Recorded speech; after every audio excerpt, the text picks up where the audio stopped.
Hey, Andy, welcome back to Gardens, the Untold Story.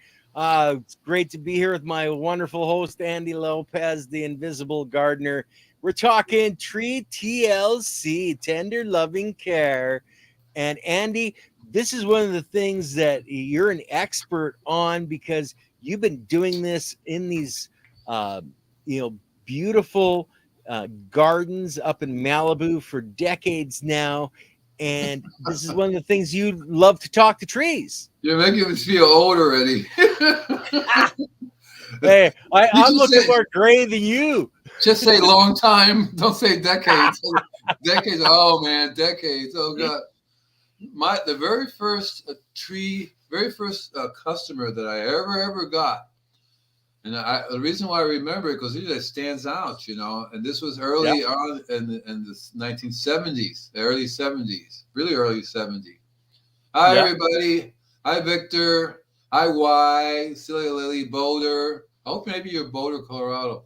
But the very first, so the lady calls me up and says, I have an ant problem. I said, okay. So I came over. And to make a long story short, the reason why she has that ant, or the many other causes, deeper layers of this thing, but mainly she had two trees. And I don't know if I talked to you about it. It seems I'm having Oh yeah, days. we've heard this the one on each side of the house. So Exactly yeah, right. One had a water bib.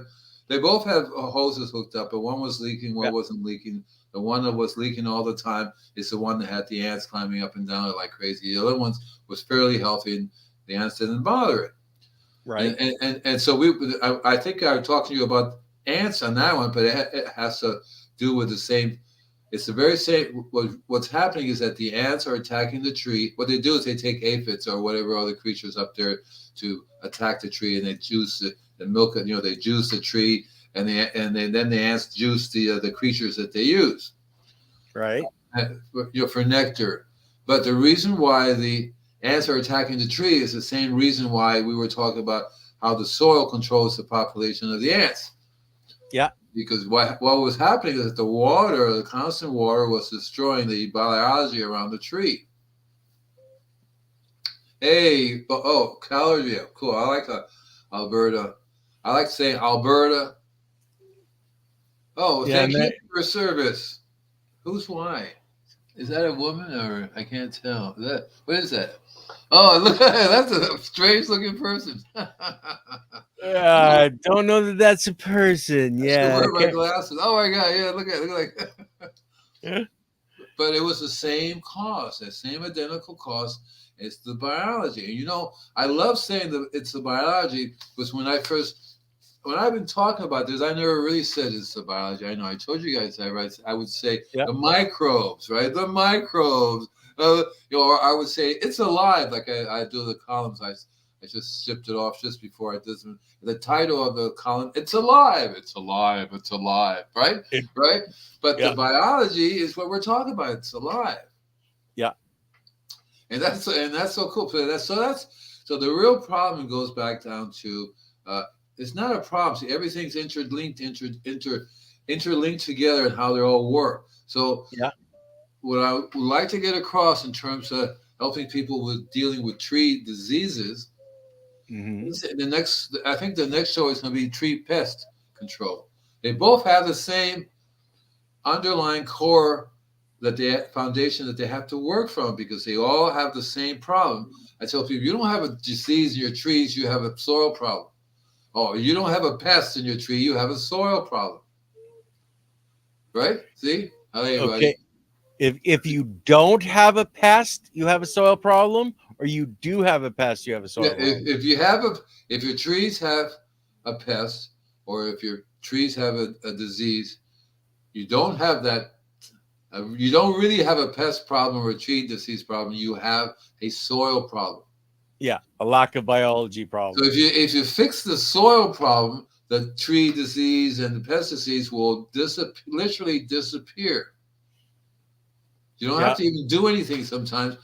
But what I learned is that that is a long-term solution to healing the soil, healing the biology. It's not like overnight. It's not going to work in 30 days. You're lucky if in a year you start to get some some idea that you're going in that right direction. Yeah. Right. That's why I like having the use of a refractometer or even a soil company where you had your soil tested, because you can take a reading, so to speak, of where you're at now.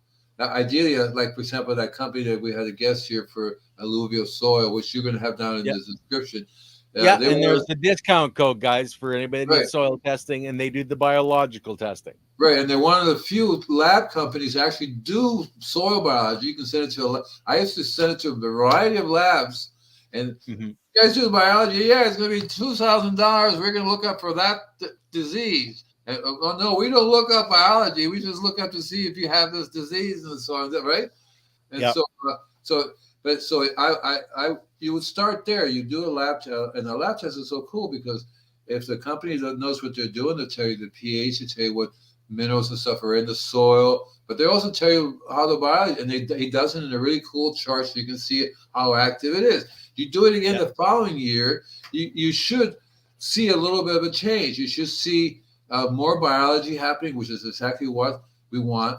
And all the other numbers will fall into place. The third year will be even better. The fourth year, it takes. I have customers now. They're 30-something years. Well, let's see, 84, 26. Because in 1984 is when I came to Malibu, and I have customers since that very first year I was there. So 16 years? 90. What is it? 40, how long? 40 years? Is it 40 years? Well, if it's 20, 84, right? 40 years. 84, 94, 204. Yeah, 40 years. We're in 24. We're almost at 24. So I'm not saying it takes 40 years, but I do have two customers that I have been with for 40 years. These people will not let me go. Okay, they said you guys stay for the rest of your life here and you should see the place. The ants are like very mellow. They're hanging out, just a few of them. There's no real diseases, nothing. There's I have another customer that's only about 20 years. But the thing is, the biology builds up really cool. One of the things I'm doing, and I'm not sure if I'm going to do it, because what I want to do is I want to take some of the biology from these customers' places I've been in so long, and put it on my new place. Yeah, and there's a way to transfer that. But it's kind of reverse of what I've always done in my life, which is increase the biology in people's places. Don't take, because you know how you can transfer the microbes. Yeah, you can transfer mycelium from one place to another place and inoculate them. So that's what I would do on my property, because I'm going to start doing a bunch of different things.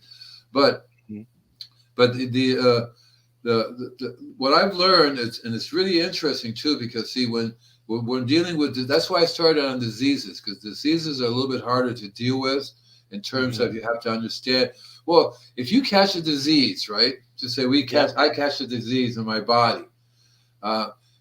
You have to do something immediately so you don't die from it, right? Right. Yeah. Right. You have to do something right away that's not going to really be another chemical, something really weird, but you have to do something to relieve it. So with diseases, we know that the long-term problem is the biology. Yeah. So, but we also know that it takes time for not only the soil to be restructured again, but the root systems to wake up and start working again. And then the plant has to start functioning again for the whole system to work. Not often do things come back to life and they just continue to die. No matter what you do, it's too late to help them. Yeah. So what I've learned from diseases, and the same thing with pests, but that's the key to it, is that it's what did I say before? Trace mineral deficiency. Mm-hmm. Oh, yeah. All the properties are absolutely gorgeous. I could love to show you, Lily. She says, Andy, I'm sure under your care, their properties are gorgeous. It's a very magical, I call it a magical garden, because what happens is we actually promote a variety of insects as well. So you have you don't have just sterile environment. You have a biology going not only in the ground, but above ecosystem. Ground. You're creating your own ecosystem. You have a really nice ecosystem below ground and above ground. The insects come, the plants, the bugs and snails, everything just does its thing, but there's no stress involved. And I've learned. I've learned that that's like doesn't really happen because you have to. One of the things that really has helped me recently in this endeavor is, the city water is toxic. So one of the things I've been fighting with from the ever start, remember that lady with a tree in the water. Well, that was city water that was getting dripped on that poor root system of that tree. See, right? Let's see, mushroom, oranges, harmony when I feel disease. Yeah, man. Yeah. I know it's put in the right nutrients into your body for your biology to fix that disease. Yeah, I lived in Homestead, so that's pretty much it. As a matter of fact, I was eating so many oranges, I would start ruining my teeth. The dentist said, you can't do any more. Too much acid. Any more citrus. You can't do that. And so, they would drill it and fix it. But what the hell are you doing? And I would go through, because being a fruit, eating fruit, I would eat lychees, mangoes, you name it. And mainly that would be my diet. I went to Costa Rica, and that's the only thing I ate once. It was anything. It's called ropa vieja. It translates to old clothing. Old clothing. Okay. Right. Yeah. Okay. And what it translates to is that they keep everything from when they cook something, they save that, and the next day they save that. So at the end of the week, they dump everything together that they had for the week, and that's called ropa vieja. So it's usually rice and beans. We used to call it slum galleon. I don't know where that came from, but slum galleon. Everything from the week, all the leftovers went in the pot, and that was it. So that would be the close, because I love the rice and I love the beans. I love. My dinner yesterday was celery, cauliflower, carrot. And I had some. What is it called when you pickle something and you put it fermented? Fermented, right? Because I have to have something fermented every day to heal my stomach. I'm working on the biology in my stomach to come back. Good. You need to. I was worm castings help, Andy. Worm castings. Worm castings. I'm actually serious about that. I put them in gel caps. You told me that. Yeah, and it works. Like the wife was having trouble drinking coffee. I gave her one pill one day, and bang, no more problems with the coffee, giving her problems in her tummy. And it's very interesting too, because the worm casting is one of the most minerally rich animal, because that's worms, and worm poo, right? So most minerally rich, and that's what, and it's the closest thing to what our body needs, because it's in a form that our bodies can go, oh. In other words, your stomach can use that. Right? Your stomach can use that. So in terms of the diseases, so you have to learn some of the immediate first aid tricks that you can do on a disease. And the first thing you want to learn to do is you have to give the trace minerals to the plants right away. You have to, and you forget about putting anything on the ground, because that is not going to even do anything to the root system, because you have to encourage the root system to come back. So I'll talk to you a little bit about that. But foliar. You have to learn how to foliar spray, and trust me, you cannot get anywhere around it, because when you do the foliar spray properly, the tree will through the skin will absorb the nutrients. Now, Michelle and I, we had a podcast the other day, and she said something about it's not what you ingest, it's what you absorb. See, right? So we can do foliar sprayings all we want to, but if the body does not take it in and start using it, right, it isn't going to do much. And that usually means that they're sick. The tree is way too gone for anything to be functioning, right? And so I also learned, too, that what happens is that many times, especially with fruit trees, when they tend to have a dormant season, that's the time when you really do the disease work for them, because that's when the disease is not as active because of the weather. And then also, too, once you realize that when you're dealing with minerals, you really have to think of the following season. The results you do now, you have to think of it, what it's going to do to the following season is following, because it isn't going to be effective immediately when you're working with trace minerals. So you have to make the liquid that you're giving the foliar application with a product that's already been digested by microbes, so they can then absorb it without having to go through the microbes, because you don't have the microbes in the soil. Yeah. Right. So one of the things that's really cool, people by now are using more and more compost tea. Now, if compost is made properly, which we talked a little bit about compost, right? Yeah, a little bit here and there. Yeah. So if compost is made properly, that means if it has the right microbes in there, which comes only from certain animals. So if you see a sign that says compost, we don't have animal manure in it, you know there's something missing. Mm-hmm. But if the compost has the proper microbes in it, and you give them the trace minerals, and you do that in the soil, even that, because it's a soil thing, it's going to take even longer than the following season. I would think the following year, because you're going to have to do a lot of stuff through all the different seasons to get that soil biology back in shape. And even then, my experience has been 1 year is like here in Malibu. I find that the first year is like it's on a what do they call it when you get intravenous feed and you're just trying to keep them alive? Life support. Life support. This is on life support, barely breathing. You want to keep it. Don't die. Everything's going to be okay. Here, listen. Take a pill of this. Take some of this. And I've learned from experience that here in Malibu, which I'm pretty sure is the same thing everywhere you go in the world. It's going to take you a while for that soil to come back. And the way the soil comes back is because things have to decompose. Literally, the structure of the soil has to change. That's why I was at a lady's house. I have a new customer. It's 3 months down the road. We've been going for 3 months now, and she says, "Shouldn't everything be healed by now?" and I'm going, lady, the soil hasn't even started to respond yet. I mean, 3 months. What can you possibly do to the soil environment that would change it in 3 months and everything be functioning fine? Well, the thing is, Andy, it is possible, but she'd have to give you at least $100,000, and then you'd have to bring in all new soil that's actually alive, put it on top of the dead soil. So no, I would take the trees out. Okay, well, that's $250,000. Right, take all the trees out, then take all that big junk of stuff out and put it in at least 10 feet deep, and then pack it down so you don't want to be sinking in there. Then I put the trees back in, and assuming the trees don't die from the transplant, they'll be fine. Yeah, you can't. We had a question, Andy. I'm gonna stop us there, and we're gonna hit Victor's question here. What you recommend for stomach cleansing? Now I know Lily put an answer down, and we're gonna bring up Lily's answer here.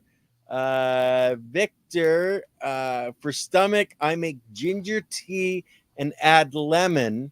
How do you cleanse your stomach, Andy? Okay, so look.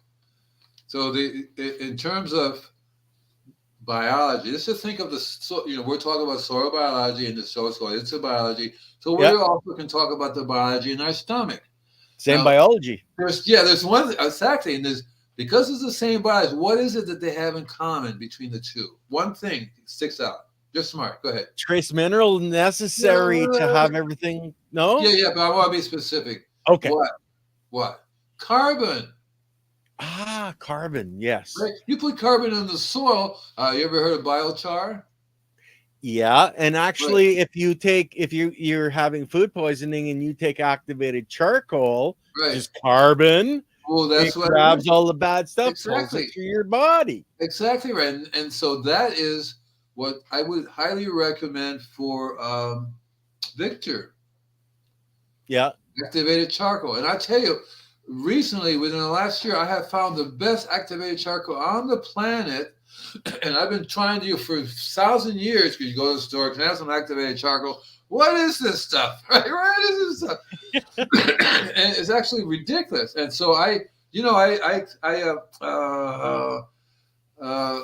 should go get it. This is going to take me a few minutes to run over there and get it. You won't be able to see it anyway.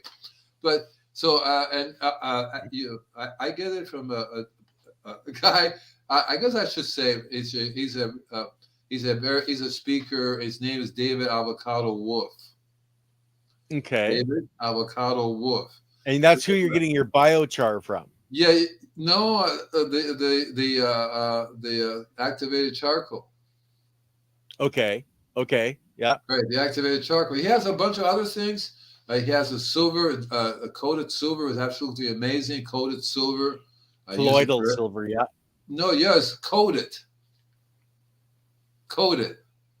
Coated silver. Yeah, right. So Or colloidal silver, a coated, silver in liquid. coated. Okay. And he also he has a big farm in Hawaii and giant avocados. He teaches advancement of yourself. But the activated charcoal is because I've been fighting to keep my biology back after the atomic bomb that went off in my stomach. Mm-hmm. And so, but this activated charcoal is absolutely freaking amazing. Yeah. Oh yeah, and what we can do is when we're done here, Ken, I will give you a link to his website, and you can put it in the description. Sure, sounds good. You can go up to see if they'll give you an affiliation thing. I don't know if they do, but it's worth it because I've gone through so many of them on the market that it's not funny. But once and this is made from pines. Okay. Yeah. Right. See, so and it's wonderful. I've been having maybe 6 months now, maybe not. Well, I've been here a year and a half, so about a year and a half I got when I moved here. Oh, and it's just, and so when my stomach goes sideways because I can't digest meat. I'm not into dairy, wheat, you name the things, so my stomach is not very happy about junk food. So I can't handle when I put something in my stomach. And that's what's going on with Victor there. Something is affecting his biology in his stomach, and he needs to settle it down. The microbe, it actually will bring the microbes back. An ideal thing to do is what, like you said, you actually hit upon a very good alternative also, which is the earthworm castings, but putting them in little pills and taking them. Yeah. Now I got to pause here. Hey, chat, is it just me or are Andy and Ken blurry? I'm blurry. Yeah, and I'm kind of really pasty white because I got a really bright light up here. But anyway, the other thing that Silly Lily wanted to point it out, guys, and I really want to make sure that you guys do understand, if you're on any medications, activated charcoal will reduce the absorption of those meds. So be careful. So 2 hours before or 2 hours after medication is generally a good rule. But yeah, if talk to somebody that knows more. I'm not a doctor, neither is Andy, so this isn't doctor type advice. Right, because that's what it does. It absorbs. Yeah. It absorbs. So now, Diggity Dank, when we were talking earlier about reinvigorating the soils, seed inoculation with biology before you plant seeds. It works amazing and adds some biology at the same time. And I was actually talking about that today earlier on the R&D Grow. I'm going to be planting a bunch of seeds into the soil, letting them sprout to put their biology into the soil structure. So you were talking, Andy, about transporting the biology from the grows or the farms or gardens you've been dealing with for so many years. That's so perfect. Is there any seeds that you can take from the plants, bring them over to your new property, plant those seeds, and add that biology into your soil structure that way? Exactly right. Any genetic material you can transfer from one place to the other to and stay alive and to grow over here. But the trick really is to make my place acceptable to the biology, because if it's too barren, too different, it's not going to grow. So I that's why I like getting it in the neighborhood, because at least I know they get this general weather, right? So I'm not going to go out to New York and try to bring something here. So right? So that's basically what you want to do, which is find local. So I've been driving around the city going, that looks really good, because you can tell when the biology is working really, really good. You can tell because you see everything else is looking really funny, and you see this patch doing really well on the. A beautiful green, lush. And then you see the stuff that's half dead beside it. Yeah. Which one Right. are you going to want to take from? Right. The other day I'm driving along and everything's barren, and the top of the hill there's this tree. La la la la la la la. Nobody's feeding it, nobody's watering, nothing. But you know that soil biology there, a little pocket, it's still alive and active. And so I would go out there and capture some. I have actually the way I would transfer it, I would make a rice, use rice and put rice in a little. It's Making not an IMO. Yeah. Yeah, the Korean natural farming method of rice in a container and put it down and draw up the biology into it and then bring it home. Yes. So what I use is a little bamboo. I just buy a little bamboo container. You fill it up. You put it upside down. I used to make it from wood and stuff, but it's like a little casket. You can just buy them really cheap. You put your mixture in there. You flip it over, but you put it in the right place where the biology is there. You come back in a few days to a few weeks. And then you take those and you get them started where you transfer over to your local place. Yeah. But what I was doing in Florida, I was actually I had a piece of land and I was able to grow my own, which I then would take to the customer's place and try to establish it there. Yeah, which makes sense. Yeah, it does. But the problem is that the people have to be in on it too. Yeah, they have to realize, stop killing the biology that I'm adding back into your system here. Please. And that's in the key. The killing the biology, because what did they all do? Water, right? Yeah. There's a sprinkler system, and this water is like, and this is living in Miami where it rains all the time. They still have sprinklers on and stuff. Yeah. They got to have the most lush and green environment. And that water is so toxic to everything. Yep. It's really seriously toxic to everything. And that's why to other third world countries where they don't have piping and they let Mother Nature water everything. When I lived in Costa Rica, I don't remember using a hose. Mm-hmm. Right? I don't remember using a hose. I would have a garden. It would rain. It would not rain. I remember it rained every morning. Yeah. I remember literally every morning it would be raining during a certain time of the day. So either you ought to take a shower in the rain or your garden's getting watered. You don't have to do anything else other than eat the fruit. Yeah. I mean, nobody was feeding these plants or nothing, right? Nobody was doing fertilizer and putting them down. There were like a jungle, all these things growing because they fed itself. The biology took care of itself. It was really cool because that's what happens. The animals poo-poo there. Fruit drop, more and more worms, all that kind of cool thing. And that's the kind of, ideally, I would like to do that in a homeowner's environment. Yeah. These people do not consider, no, biochar is not the same thing. Activated biochar is not the same thing. Activated charcoal and biochar are two different things. Activated charcoal is meant to be put in your stomach. Biochar is meant to be put in the soil. But it is the same activated charcoal, but it just depends on how they made, where they come from. I like the one from David Avocado because it's made from pine. Yeah.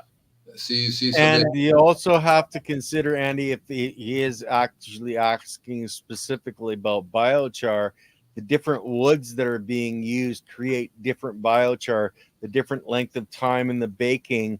There's different levels. So it's just like you can't go to the Home Depot and buy charcoal and expect to activate it, which is adding the biology, and have it as biochar. It's not the same. And the same thing is that it's not meant for human consumption. Yeah. See, so you don't want to go get some charcoal and eat that, do you? Right? So it could have all kinds of toxins in them that would be natural. That's why you do the activated charcoal specifically for human consumption. And trust me, this one here is the best source I've ever had. I've been doing it for not 74 years. I wasn't doing it as a kid, but at least 50 years. And the other thing that's good for your stomach is aloe vera juice. Now, aloe vera juice comes in many different grades and different varieties, but I only use one now, which is absolutely amazing too. And I'm happy to tell the name of it. Go ahead. Well, it's called George's Always Pure. So they have a way of distilling it so it doesn't taste like but you can drink it. Mm-hmm. You can literally. So I tend to go to a gallon a month on it. Yeah. I take a glass on a regular basis of it. George is, hi, George. Okay, so I'm still talking about diseases in trees. So Yeah. so one of the things that you want to do is you want to combat. You want to get the disease to stop and slow down, go away, right? Yeah. Right. So you want to do something that it'll affect the disease right away, because feeding the trees with minerals and stuff like that will affect the disease down the road, but not right away. And so trace minerals are important because you do want to do foliar feed, those things like that. But you really also want to do something that would get the microbes going. I give you a really cool example.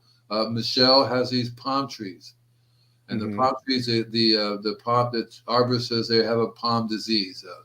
I forget the name of it already. It's a blight that the palms, the leaves turn yellow. Okay. Right. So there's nothing you can do. You have to cut it down, but that's too bad. They're nice looking trees.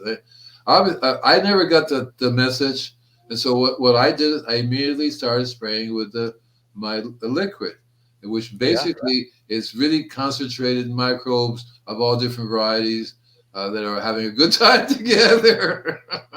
They're partying, baby. Along with the minerals. So it's a minerally rich, biologically active, biologically rich liquid. It's the best way I can say it. And then I sprayed it. So I did. The first thing I did was I sprayed it on the as a foliar up into the crown of the trees and the trunks and everything. Even though their leaves were yellowing, I wanted to get the crown, that little part in the center there. I wanted to get some of that biology in there. And it does come in contact from the outside because it gets absorbed immediately. Mm-hmm. And because the trace minerals are there, the plant will absorb that right away. Because that's like as if you say take a drink of this, but it's even better because you shoot it to your arm, your body, and then your body gets it. Well, right there in the crown, because that's the head of the tree, right in the crown, and it works for anything, whether it be palm trees or whatever other kind of trees you have. If you can spray right there and soak the bark. You can say, well, it's wood. No, it goes into the bark, through the wood. Your tree is breathing through the bark as well as through the leaves. It goes right in through that. Because it immediately absorbed. And it will kill the disease on contact. But the trick with the disease is that it has a source that it comes. It's constantly. There's a reason it's there. Right, exactly right. So, but and so what I did these palms. And at the same time, I also soaked the roots because the way the palms have their big roots are basically a ball at the base of the palm, right? Yeah. That's their root system. They have a little bit of roots in the soil. They don't have a big giant root system. They have a smaller ball system.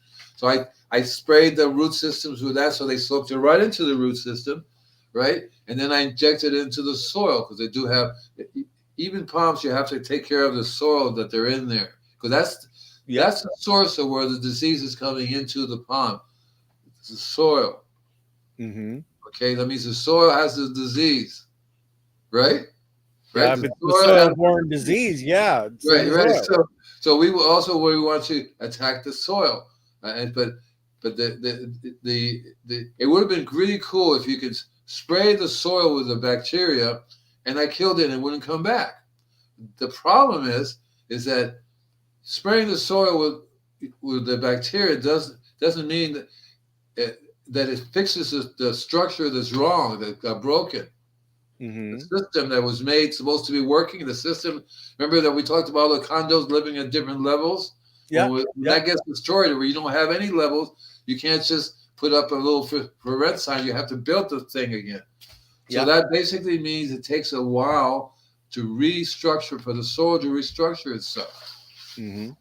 It literally takes a while. And you have to provide it with all the building materials you need. That's why it's always good to amend the soil with good, healthy soil. Well, it's always good to set up a recycling method. When you're making stuff, it's always coming back into the soil.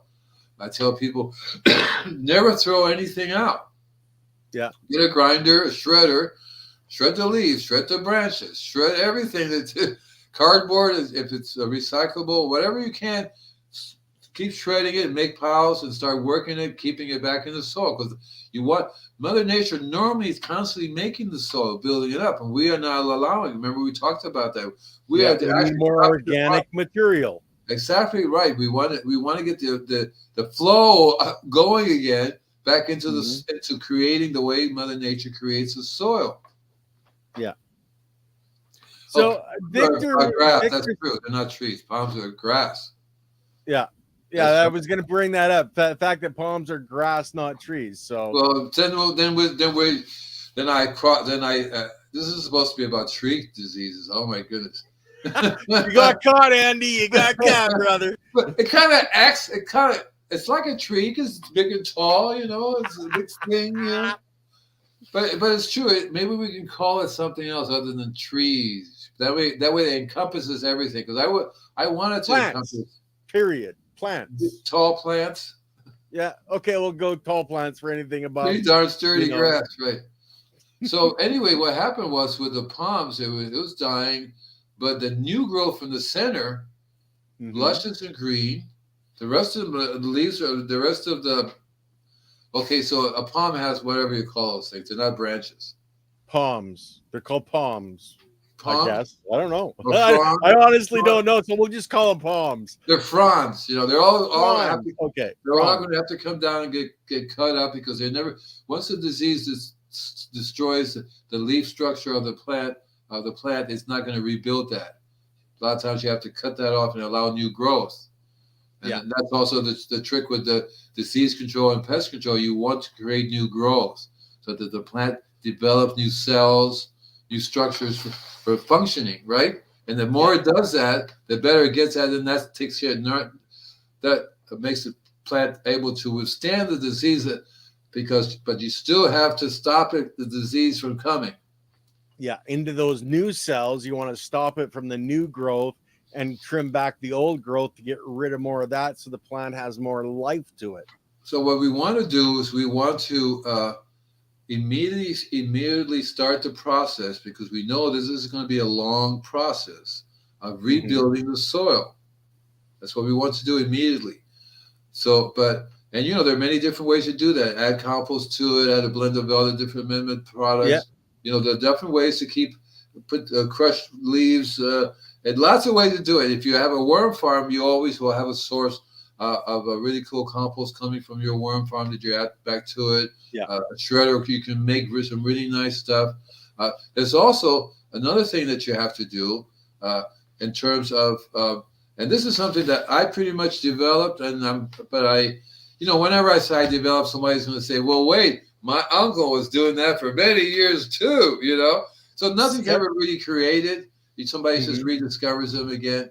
So I rediscovered this little system that I've learned how to encourage the trees to recover faster. Trees, palms, any plant that's really big, any plant at all, little plants could work the same thing.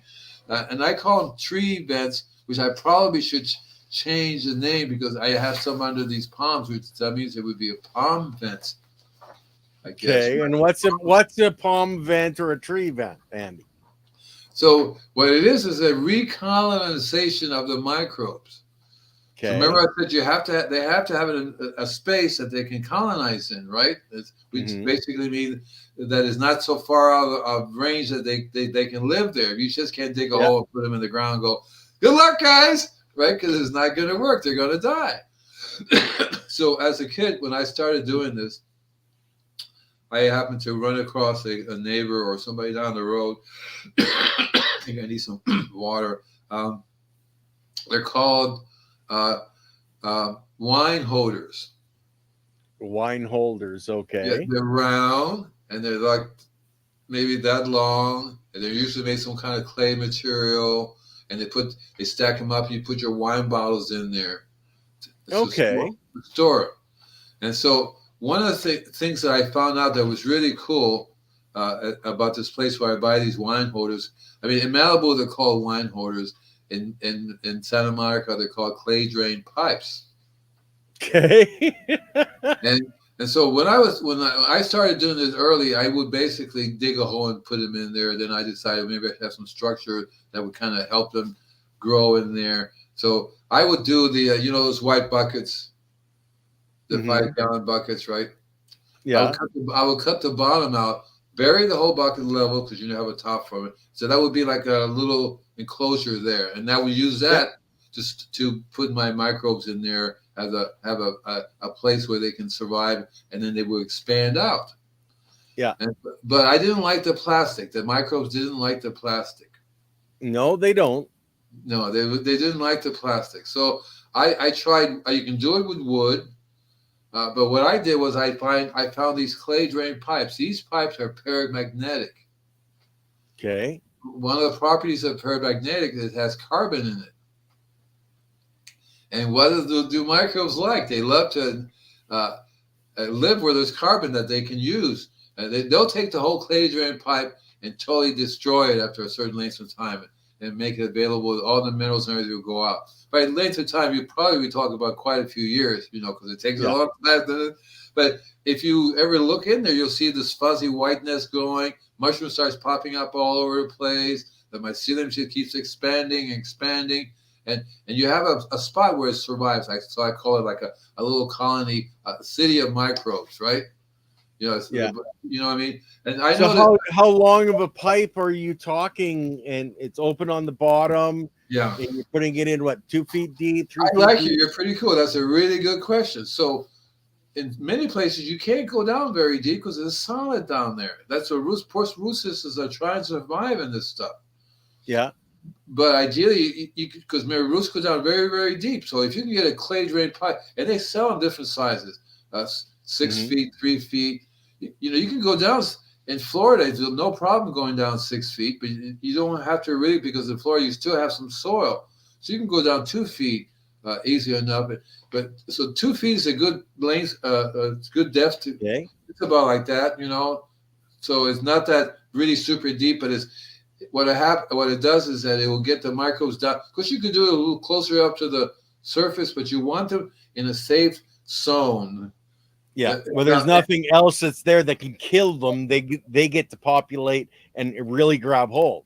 Right, and also too, you put a drip line, so a little drip head will go there, give them water, and if you were to get this filter, a whole property filter, the water would be clean. It wouldn't be actually damaging, because you still have to get the water, but unfortunately you're giving them toxic water, so it kind of defeats the purpose to some extent. Yeah, you'd be killing them, trying to grow them and killing them at the same time. Yeah, right. More would die if you let them dry out. So at least, and I'm hoping that maybe the microbes can, because like you said, microbes will eat anything. So maybe these guys will start eating up the chlorine in the water, the whatever other junk is in the water. But what it does is that, and then in there you want to start feeding them. So what I do is I make.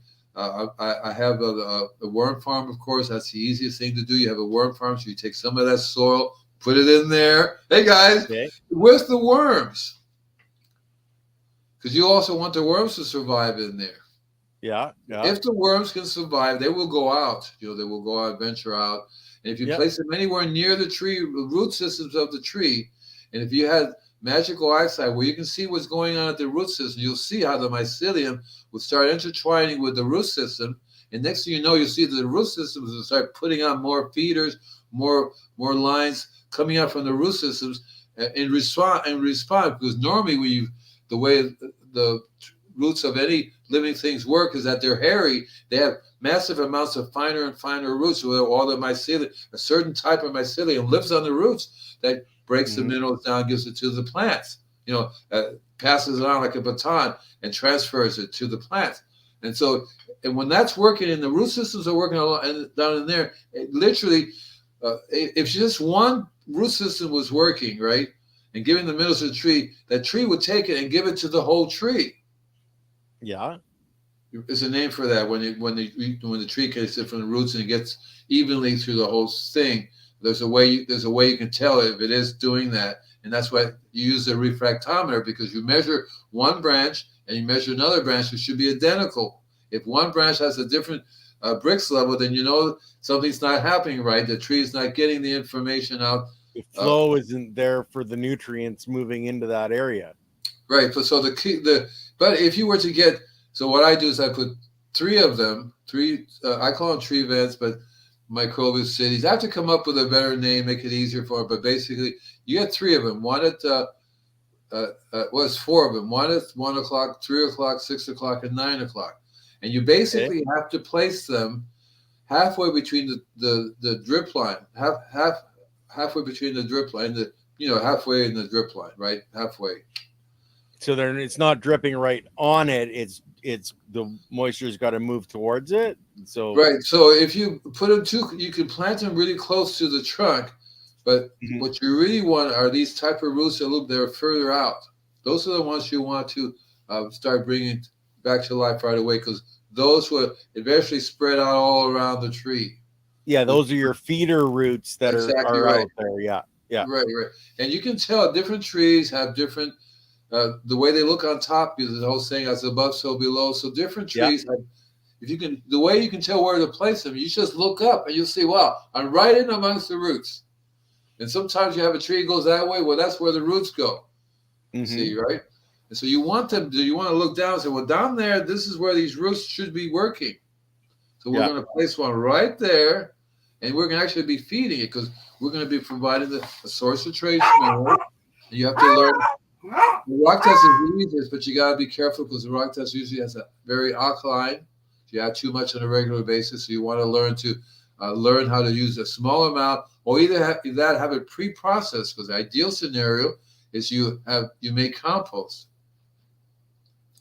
and you use the rock tiles, and you do not add worms to the compost, because you'll kill the worms. But you make, so there's two ways to do compost. One is you make compost that you use it with manure and all these different things, and that has its own microbial thing. The other way you make compost is basically worm compost, because you have these worms are growing. You're going to have to eventually take that soil out and do something with it, and that's very, very rich with the microbes. You can take a little bit of that and make a ton of microbes, especially if you bury it in the right places, or you put it into the soil, and you have an environment. But what I would do too is I would also cover that, because I learned from experience, you don't want the sun baking that, but if you can cover it and keep it moist and happy, the microbes will do even better. So and it takes a while, and at the same time you're applying the microbes to the surface of the plant, so that it comes in contact with the microbes, so that if any kind of opening in the trees, or if the trees are absorbing, that's what you want. You want them to absorb it through the skins, and it automatically will destroy the microbes, even if it's just for a little while. Because you could be doing this for a cool set of the dogs. Yeah, when my dog started barking, that was my cat coming downstairs, and the boys got excited that he was coming down to visit Dad, and I was demanding attention. I have a kitty cat too. Her name is Sweetie Pie. So she's a daughter of my other cat named Peanut. Peanut was 25 years old when she died. Oh, she's that old. Yeah, and Peanut taught her how to. We have tuna on Saturdays. We have shrimp on Wednesdays. And so she gives me, and so Sweetie Pie just gives me a list. Oh wait, there's only choose, and she knows how to use the TV. So sometimes when I come home, she's on YouTube. I leave it on YouTube. Okay, so she has something to do. Come back, she's watching the squirrel channel or the bird channel. I go, how did you do that? I think YouTube somehow knows. Well, I did it once for her. I guess the animal somehow, and it plays. So it's interesting. Anyway, so you want to be able to remember. The other thing is really cool is that, and you said that too. This is your fault. The more roots, the better. Yeah, more roots in the soil is a key, because then you get the horizontal gene transfer, and the biology is learning from each other.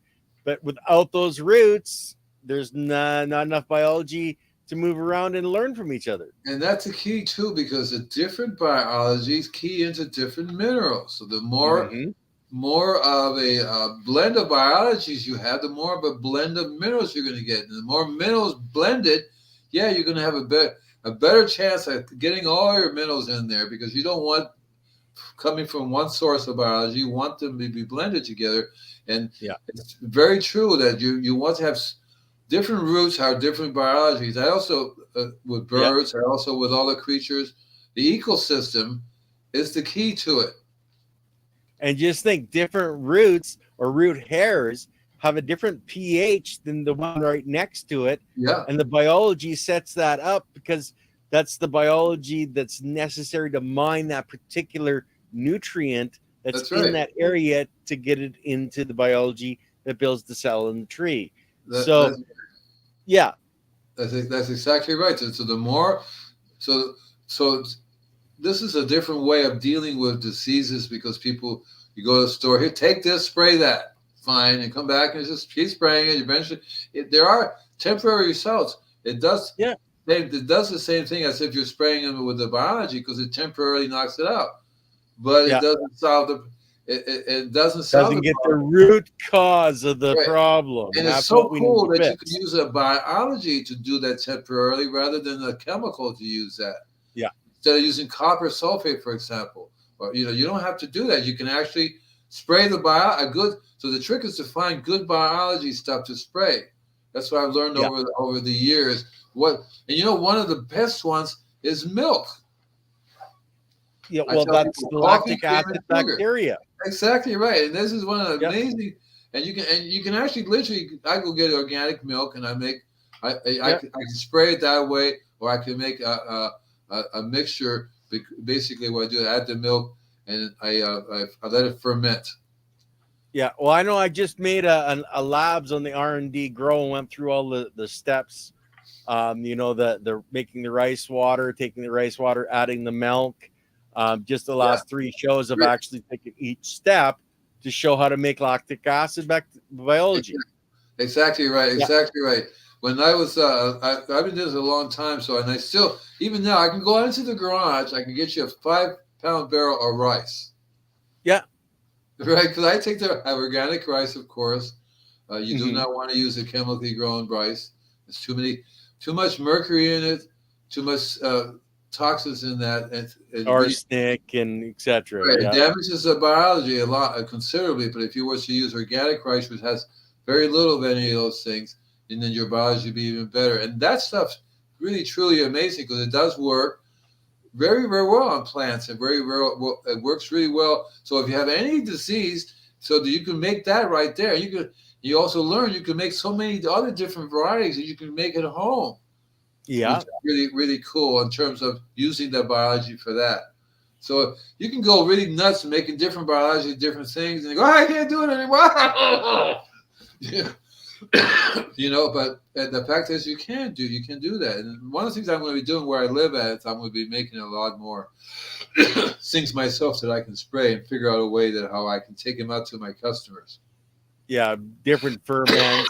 Like I make water-soluble calcium. Water-soluble calcium phosphate, fish amino acid. I make a lot of these things for the different components that are in them, but I also make them for the biology, like say for the water-soluble calcium, taking the calcium out of the eggshells. I'm adding the biology onto my plant when I do a foliar feed that is worked with that particular molecule. That's what it took out of the egg. That's what it can rebuild. So you're doing a double whammy. Right. And Super Nessie talks about wild rice. Well, of course it's very different. And that's the things you want to. For me, I rather have ancient grains any day. Yeah. Ancient grains. Because I don't know if I talked enough about wheat, but wheat is not wheat that we're eating now. This is not the wheat that we're eating. No, this stuff is like, no good. There's nothing. It's so bad. It's used for pesticide. It's used for paint. So there's a movie called What's Up with Wheat. Look at it, guys. It's you'll blow your way. Go, well, and wheat is in everything, almost everything.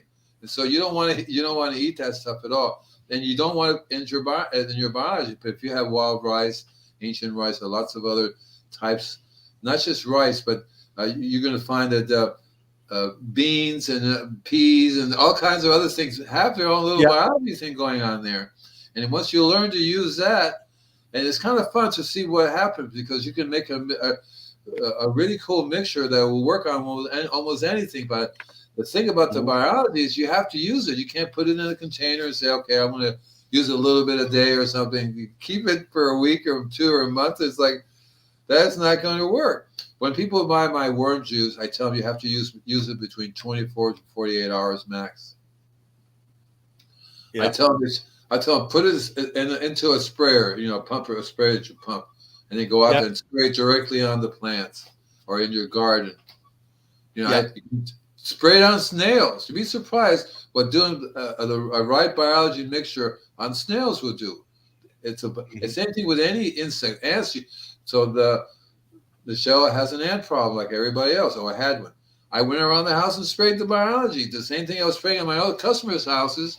I was just spraying it around the house. And the ant said, we're out of here. See you later. We'll be back. Because they actually take that biology back. They get it on their little bodies and they take it back to their colonies, which then spreads out in the colony. Isn't that cool? See, right? Yeah. So you just have to find out the right. And so what I do is I've learned, just like I would take the local biology and move it over here, I would also take the local biology from the insects and from the different things that I want.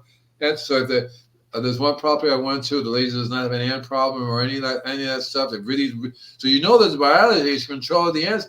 I asked, may I take a little box of this or may I grow some here and move it over to my place and try to get it going there.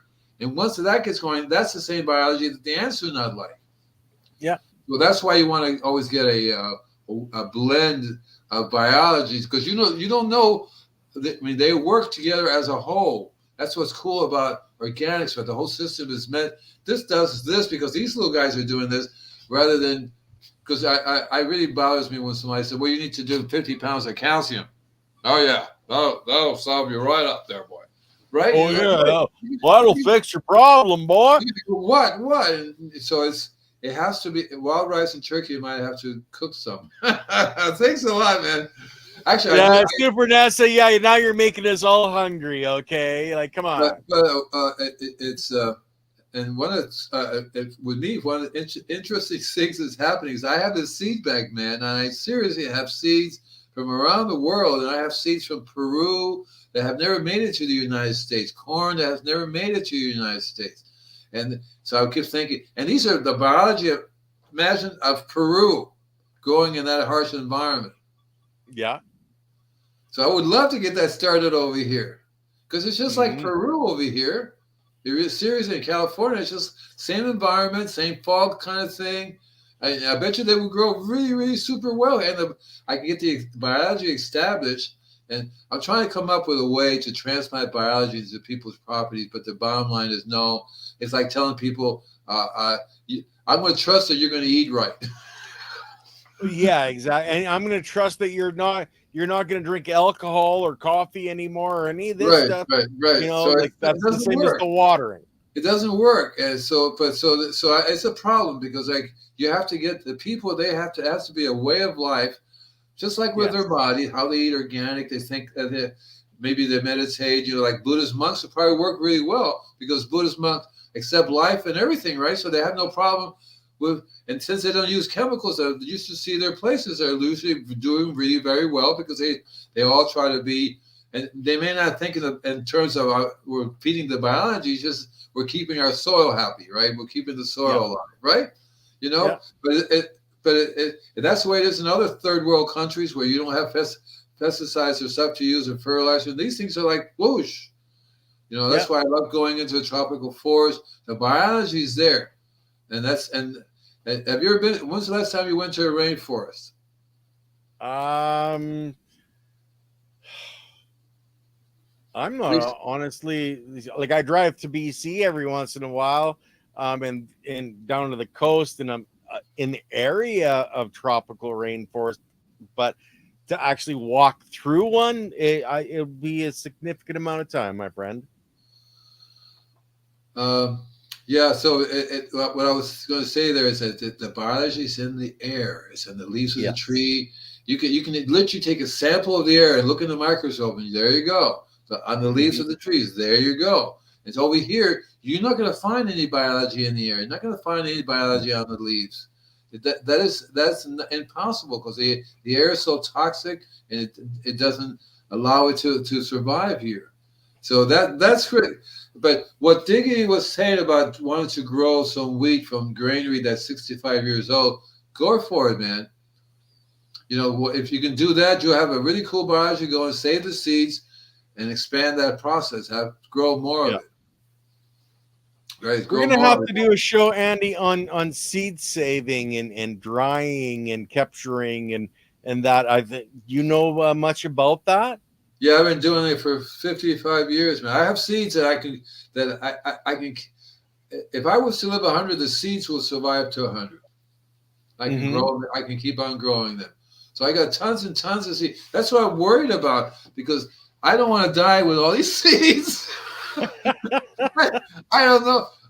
Literally, I'm going to put in my will. Just forget everything. Just put the seeds in the coffin with me, and Let me oh, grow. Let me grow. who knows? Maybe 10,000 years from now, somebody opens up and he's dead. But look at these seeds, man. Oh yeah, exactly. Right, Right. right. So I got lots and lots of really cool heirloom seeds, Cool. vegetables, as well as you know what, because I always, and I was very good at growing, and I'm hoping when I get back over there, I can be able to grow whatever it is I want to grow, Yeah. and go back to experimenting because I really uh, uh, have it. What I like to do is indoors. I like Mhm. using LED lights.